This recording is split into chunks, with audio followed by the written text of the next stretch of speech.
Hey guys, it's Melissa Oatman here from melissaoatman.com. Welcome to another episode of Awaken Your Inner Awesomeness. I am so excited because today we have with us Miss Ginny Gane, and she is here to talk to us about all things manifesting. And if you thought you knew how to manifest, you're probably wrong. So I cannot wait to talk to Ginny and find out how we're doing the whole manifesting thing wrong or how we can make it better. And I'm just excited about all of that. So welcome to another episode. I am so excited to have you here. So welcome to you, Ginny, as well. Thanks, Melissa. I'm excited to be here with you and everyone who's listening. What an intro, just saying you're probably doing it wrong. So this is how to do it right.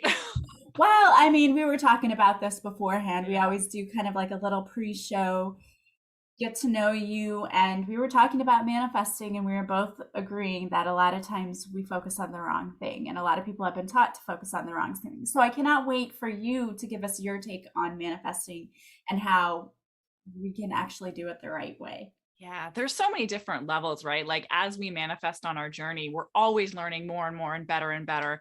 I'm a big believer in, the name, even the name of your show, like your inner awesome. We have on I co-host a podcast, Manifest It Now, and we end like it's kind of like our slogan, like go be awesome. And it's so true. We are all awesome inside. There's nothing wrong with us. It's just learning how to best, express ourselves, express our inner awesome in this world. Yeah, and that is probably one of the hardest things for a lot of people is just being who you are and being authentic and true to yourself. That is like what I'm all about. That's exactly what I help women with. And I think we have a whole world that tells us to be one way or would prefer us to fit into the box. And it feels so good. Like we don't feel fulfilled until we're living in, my company is called Live Your Truth. And that's just how I state that, living your truth, living your authentic path. And it's something that never ends. We can have to continue to honor that our whole life, our whole path. Yeah, because we tend to evolve and change as human beings. So a lot of times, what was once authentic to us, if we are going through an awakening or we're just learning new things, because that's what life is all about, no longer feels authentic to us. Yeah. It actually plays into manifesting a lot because we sometimes seek in the beginning, right? We're like, we just want this thing and then I'll feel good. Then I can relax. And then once I get that done or achieve this or get the house or get the person or have the money or whatever it is, then we're like, then life will be good. But it never, well, there's a bunch of things wrong with that, but we always want more. So I'm sure probably people listening have experienced, oh, I manifested this, but I realized my life didn't change. I'm not all of a sudden peaceful and happy with my life.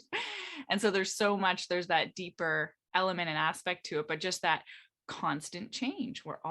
Everything's constantly changing. And so we really have to flow with that. Yeah, Yeah. I agree with you. That's such a good point. So, before we really get into the nuts and bolts of Yeah.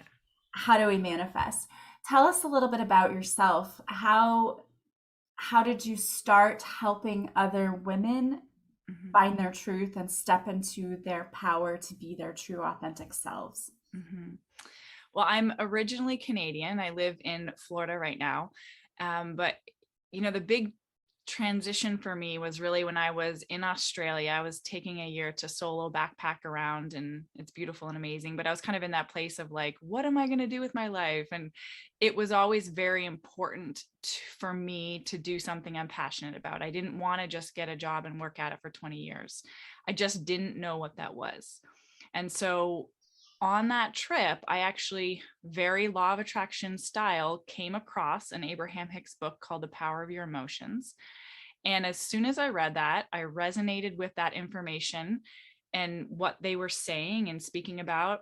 And it was just like, it was a big click. And so I started to practice that in my life and talk about it and live it and all the principles. And I just really felt in sync with life. And then one of my friends one day said, oh, you're basically my law of attraction coach. And I'm like, what does that even mean? Like, Yeah. I can get paid to teach this. It's so like kind of easy for me. It's very natural. And that started that journey. So then I, took a certification and just started, I was already personal training. So I was working with people already in kind of that same sense of a role of being a mentor and a guide. And so it was an easy transition. And as soon as I started seeing results in the people I was working with just little things, little tweaks and applying and understanding their power, I mean, it's just built from there, become more and more and more involved in all of it. I love it. I've loved all of it. Yeah, I mean, when you were speaking earlier, I kind of got chills. And for me, that's my, when you hear the truth and you know you're in alignment with the truth, that's what happens for me. Same. So, yeah, so I know that it's the same when you feel like you're in alignment with your purpose too, in that you're doing what really makes you happy and doing what you love. And Yeah. like, oh, I get to do this. It doesn't feel like something I have to, Obligation. yeah, yeah, Mm-hmm. exactly. Totally. And that can change too for people. I think people need to understand that you can, at one time in your life, feel very much in alignment with what you're doing for a living. And then years later, that can change for you too. I think it's just so weird that we have this idea that you have to pick a career and do it for 30 or 40 years. Like, I think that's so It's so weird.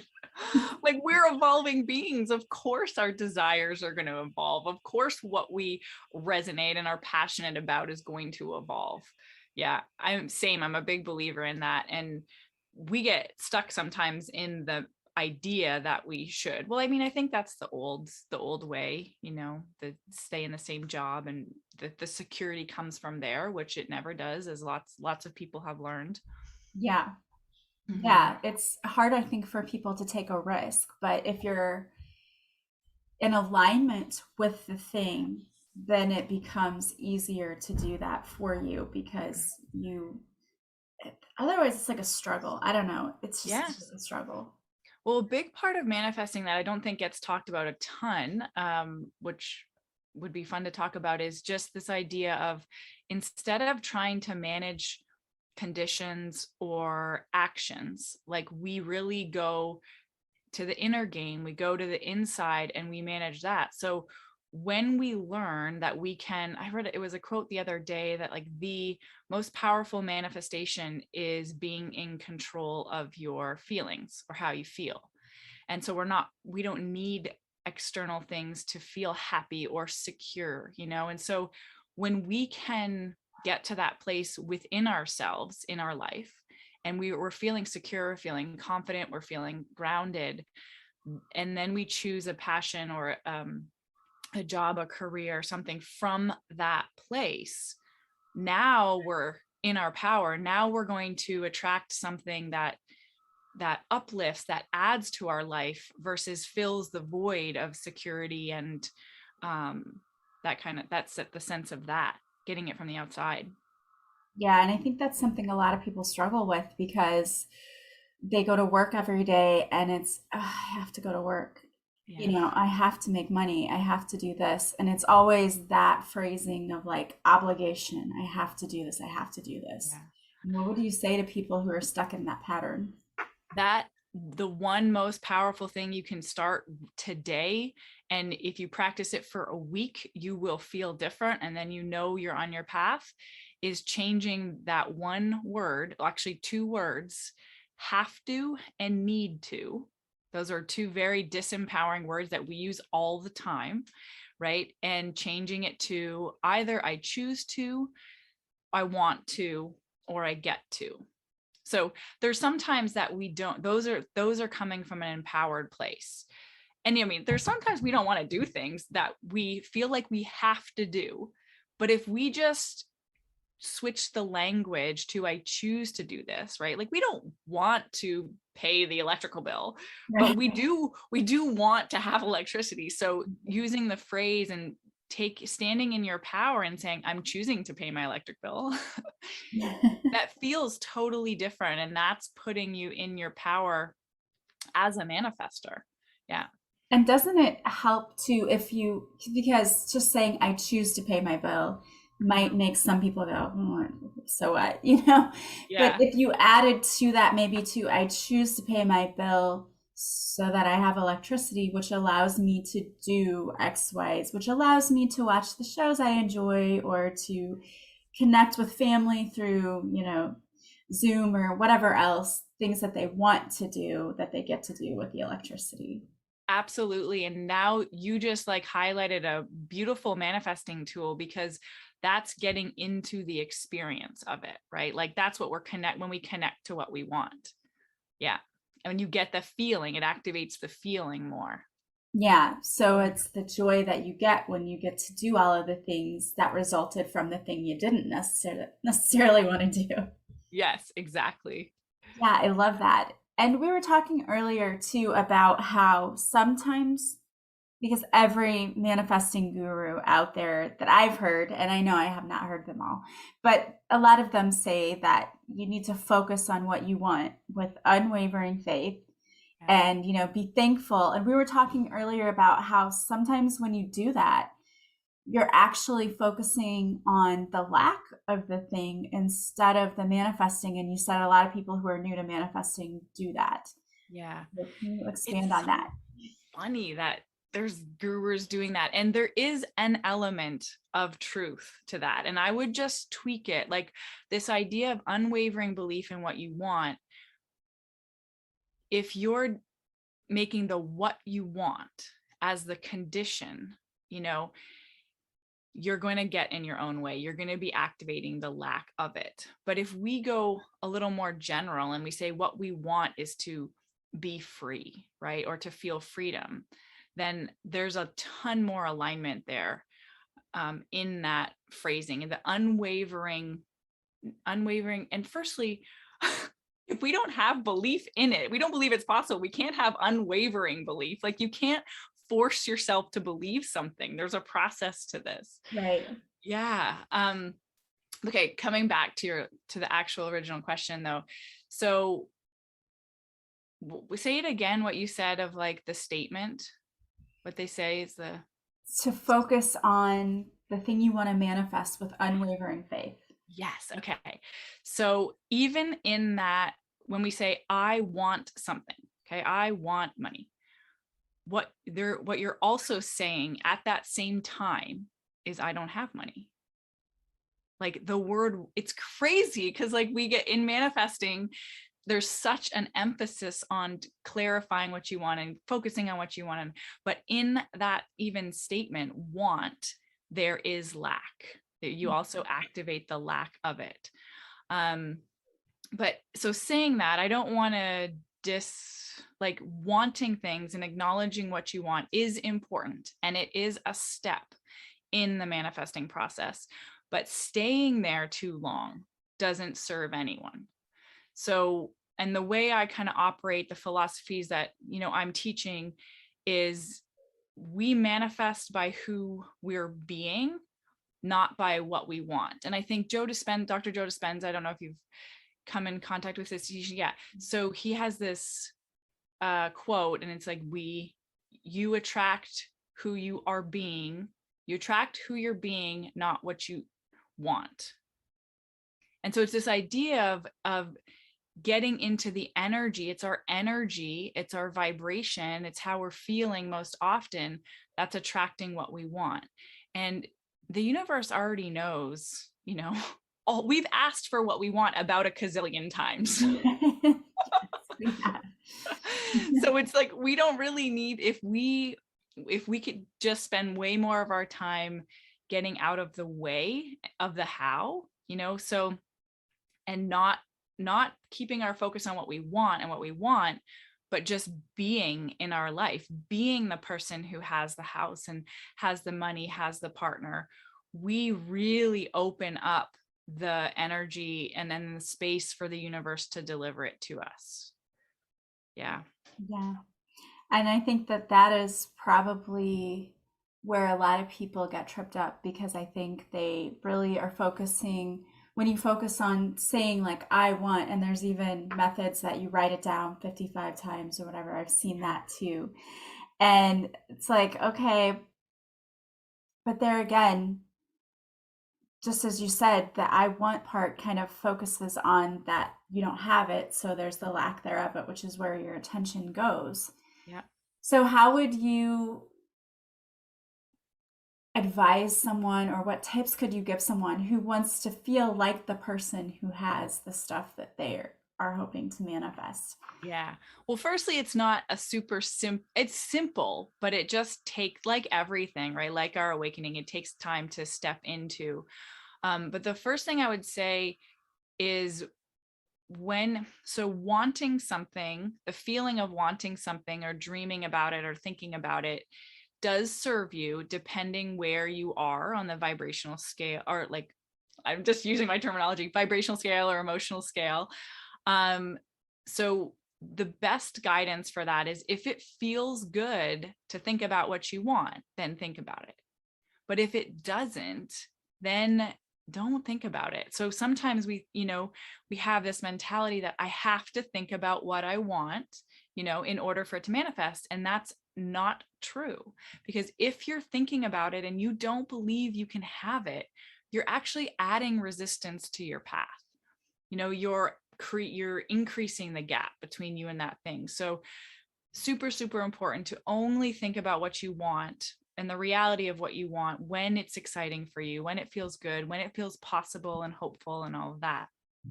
And so a really simple way to answer your question, to practice the beingness part of it, is to just, kind of reflect and ask yourself, okay, when I have my dream home, how am I being? Like, do I act different? Do I feel different? Do I act different?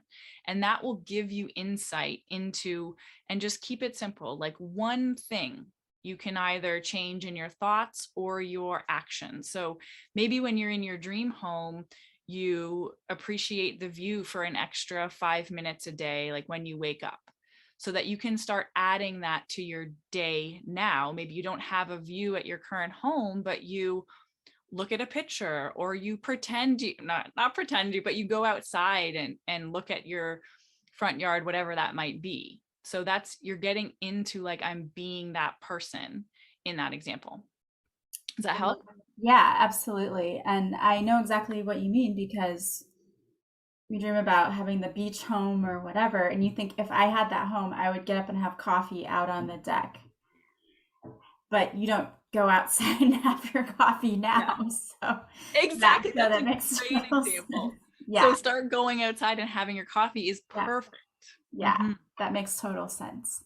And I think that probably if we sat down and thought about it, we're all guilty of not living in the way that we would live if we had the lifestyle or had the things that would allow us to live that way. Absolutely. And that's why this is exactly how we want to leverage and how we want to manifest, is like, when we start to be the person, the law of attraction has to respond. It has to respond. It doesn't. One of my favorite things, and why I love teaching and working with the law of attraction, is because, like, yes, I'm guiding people, but I'm not the one. They're doing the work. The law of attraction is the one helping them shift and having the realizations and the manifestations. It's not anything I'm giving them. I'm not giving people advice. I'm saying, hey, go apply this way, and the universe will respond. And so the law of attraction doesn't judge. It's non-judgmental.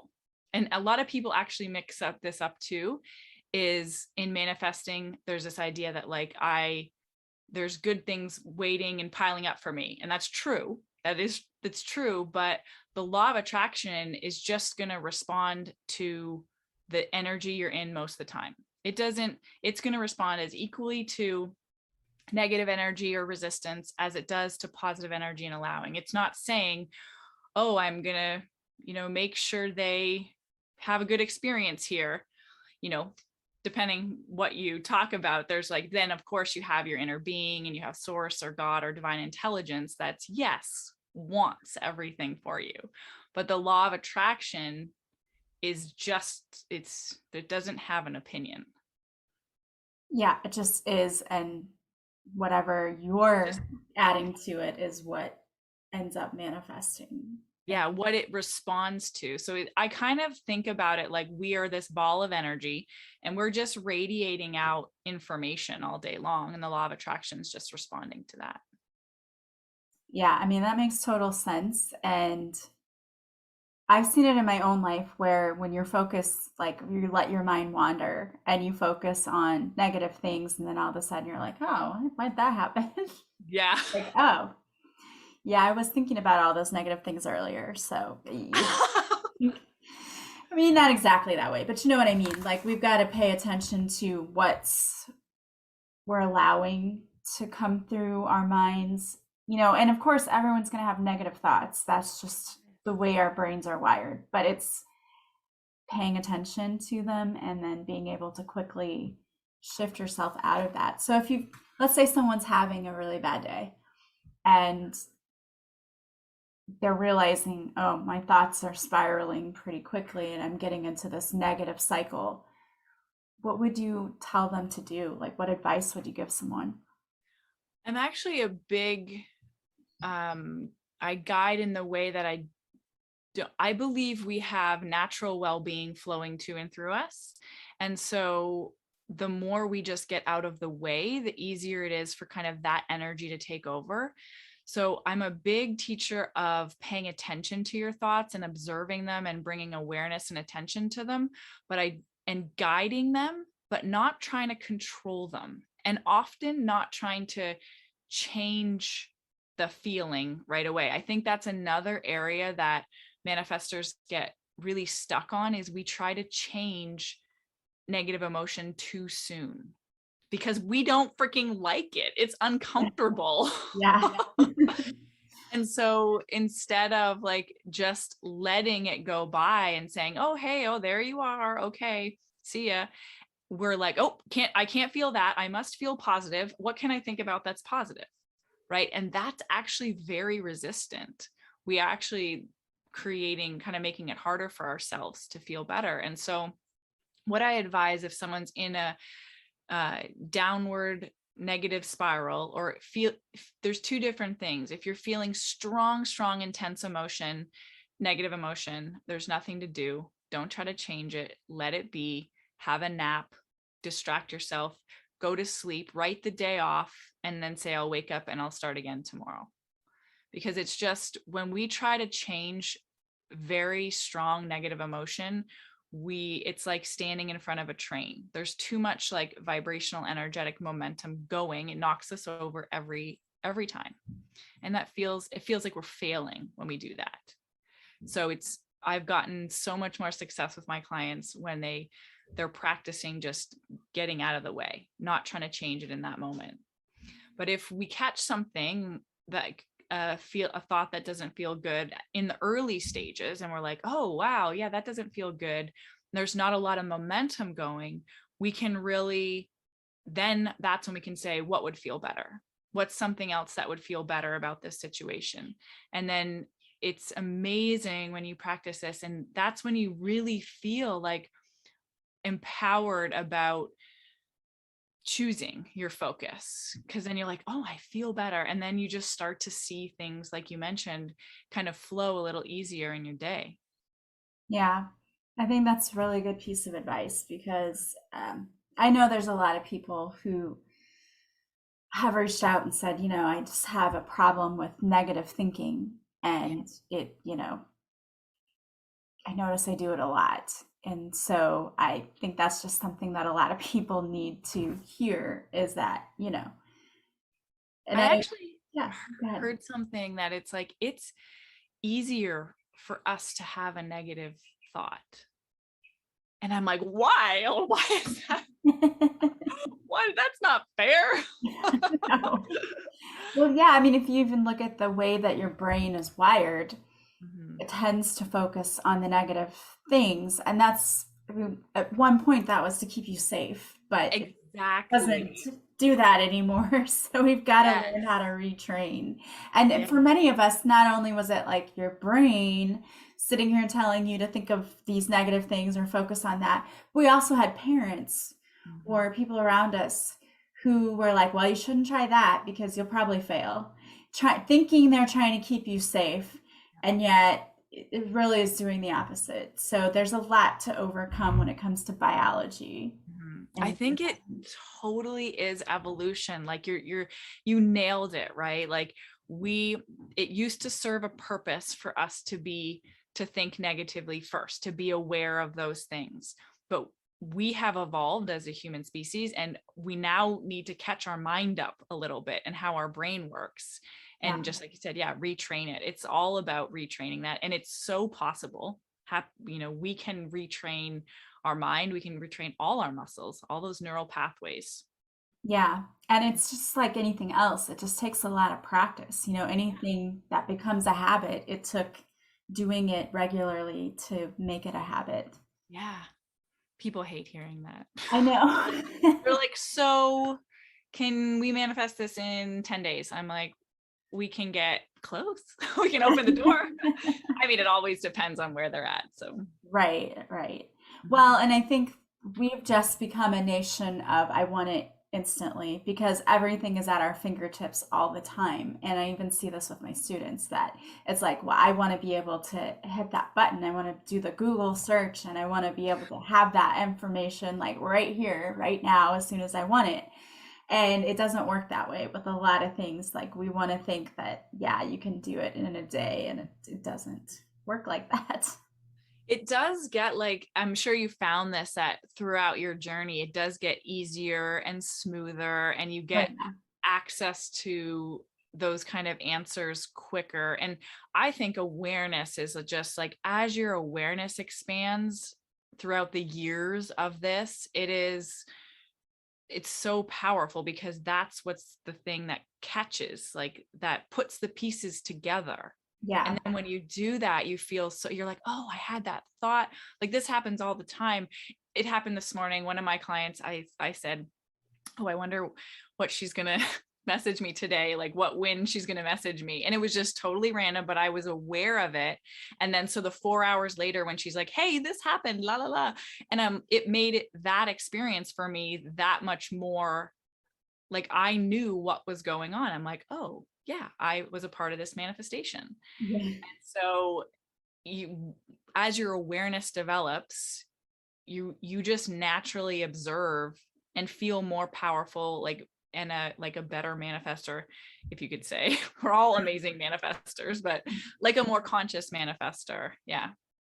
Yeah. I mean, I talk about this all the time, even going through like spiritual awakening, whatever, and healing through the layers. I will feel like I did it. I'm great, and then some other trigger will happen. I'm like, oh, great. Now I Yeah. start all over again. But it's like you said, it's not like starting all over again, because you can get to the place of healing much faster and with more grace and ease Yeah. after you have, gone through it once already. So, That is so the biggest thing. And I think a lot of times, like my clients, because I'm working with them a year, 2 years, 3 years, it's like, they're like, oh, but I'm back here. And did I get it wrong? Did I go backwards? And I'm like, no, look at you. It used to take you, 5 days to get through this. And now it took you 1. yeah. And that is so, because contrary to popular belief, the goal is not a totally, only happy, positive experience life. Like Yeah. there's so much value in our negative emotions. There's so much value in contrast. And from the big picture, things are always working out for us. But there's a flow, just like everything in nature, Yeah. It's like the rocks that get carved by the water. You have to have the pressure and the challenges coming up against you in order to shape who you are becoming. So without the challenges, you would be a very one-dimensional, flat, boring person. Yeah, exactly.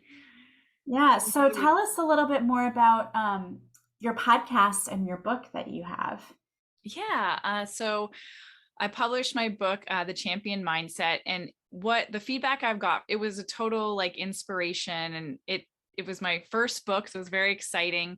And it's just kind of an overview of law of attraction. And the feedback I've got from it is it breaks it down, makes it simple and applicable in your life. So it's very, yeah, just simple and broken down easily. So a lot of people, both people who are new to law of attraction, because I had a lot of my, friends supporting me saying, okay, I'll read it. And they're like, wow, I get it. I get what you're doing with your life now. which is really cool. And then long-term LOAers saying, oh yeah, this is just a great kind of back to basics, grounding, understanding. So, and then I have a podcast, Manifest It Now, with my co-host Cassie Parks. And we've been doing it we're coming up on our 6th year. So it's been, it's been fun. And we just talk about everything manifesting. We have like over 300 episodes, like every topic you can imagine. And same, we kind of just chat back and forth, and it's very casual, but we love it. Yeah. That's awesome. I cannot wait to go and check that out because I have not listened to it yet, but 6 years, that's quite an accomplishment. And how often do you guys publish an episode? We've been doing once a week. And we're just switching to seasons now. So we're going to go deeper into a topic, and then, yeah, that's amazing. Because, some people say 6 years, but we publish an episode once every 6 months or something like that, like, oh, okay. Yeah, we've been great. Speaking, we get on the phone every week for a couple hours, and we like chat for half of it, and then we record.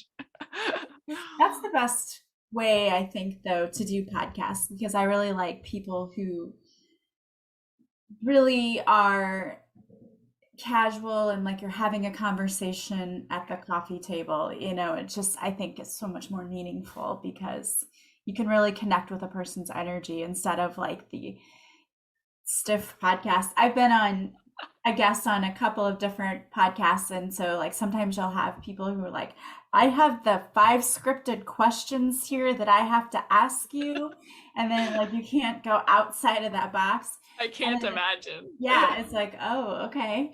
And then there's people who, just like this, just having a casual conversation, and I think that casual conversation definitely works out better. So yeah. Well, we both knew it was important, and probably yourself as well, to have fun. Yeah, so exactly. We couldn't think of anything better than getting on the phone and talking to someone you like about a subject you love. Yeah. Yeah, I mean, that sounds like a dream job for sure. Right. That's how we feel. Yeah. Well, that's awesome. I love that. So I know you also work with people too, doing coaching. So what kinds of programs do you offer in working with people? Well, I'm really excited. I just launched it's a really just 5-day quick introduction. If someone's struggling with they just want a little piece to understand how this works. I created a course that's like 5 days that helps them get into alignment with one thing, just one little thing. And that's called Alignment First. And so I'm really excited about that. And then the next kind of step up from that is my course called LOA Skills Camp. And that's 8 weeks. And I take women through basically like not introduction, but like stepping into your power as a manifestor. So you go from kind of like not really knowing and to really feeling the shifts and being clear and knowing, how to move forward in the best way. And then I have a membership called Live Your Truth Tribe that is just for ongoing support of people, applying the teachings. Awesome. Yeah. Well, I love all that you're doing to help people step into their power and to help them learn how to manifest amazing things, because everyone deserves to be happy and to live their best life. So I love that you're doing that. Yes. And to know they have the power to create what they want. Like anything you want is possible. Yes, exactly. Yeah. So if anyone wants to buy your book, or they want to take one of your courses, or even just listen to your podcast, what's the best way to find you? It's super simple. You can literally Google my name, GINNYGANE, or the podcast Manifest It Now, and you'll find the links. Everything's on the website. And feel free to connect with me on Instagram too. Message me and say, hey, I heard you on Melissa's podcast. That'd be fun. Yeah. And I'm going to have all of her links in the show notes too. So you can just go directly there even, and just one click away, you can get to her website or to her social media. So thank you so much, Melissa. I love the co-creative element of this and just getting to connect and share. Yeah. I mean, I've always felt like, my purpose is to help, and I know my audience is mostly women, but I know I have some men out there too, but to help women heal But I've also learned through this podcast that another big part of my mission is to support other women in Mm, their missions, which is getting the word out and getting I out their message. love that. Yeah. That's so beautiful. I got goosebumps.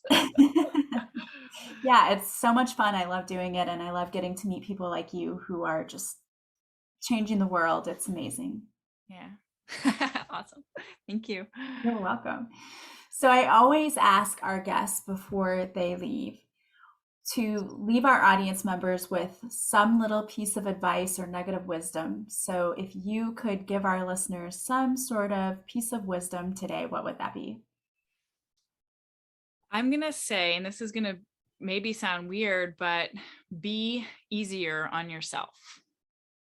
Like, let yourself off the hook, because any of the pressures or things you think you did wrong or haven't done or not, and when we choose to let that be okay, that's when we open the space to like know our power and to feel our true self. So whatever it is, you don't need a reason to just be easy with yourself. I love that. I just did a whole podcast episode about the steps to forgiving, and it was mostly about forgiving yourself, because a lot of us don't realize when we say we need to forgive others that it's really important to forgive ourselves as well as other people. Mm-hmm. And that is, of course, was only on my Patreon page. So those of you who are listening today, if you want to hear the episode about forgiveness, you need to join me over on Patreon, and the link will be in the show notes for that too. But I would love to have you over on Patreon. I want to thank you so much, Ginny, for being here today. This was so much fun and so insightful. Well, it was a pleasure. Thank you. And I want to thank all of you for being here with us today as well. As always, if you like this podcast, please subscribe. Please leave a positive review from wherever you're listening. And as always, the biggest compliment you can pay me is to share this podcast with anyone you think might enjoy it. Don't forget to follow me on social media. And if you want to work with me, you can go to my website, melissaoatman.com. There you'll see all the services I offer, and you can book directly from the website. I hope you guys are having a beautiful day from wherever you're listening. As always, I am sending you so much love and light, and I will talk to you soon. Bye, guys.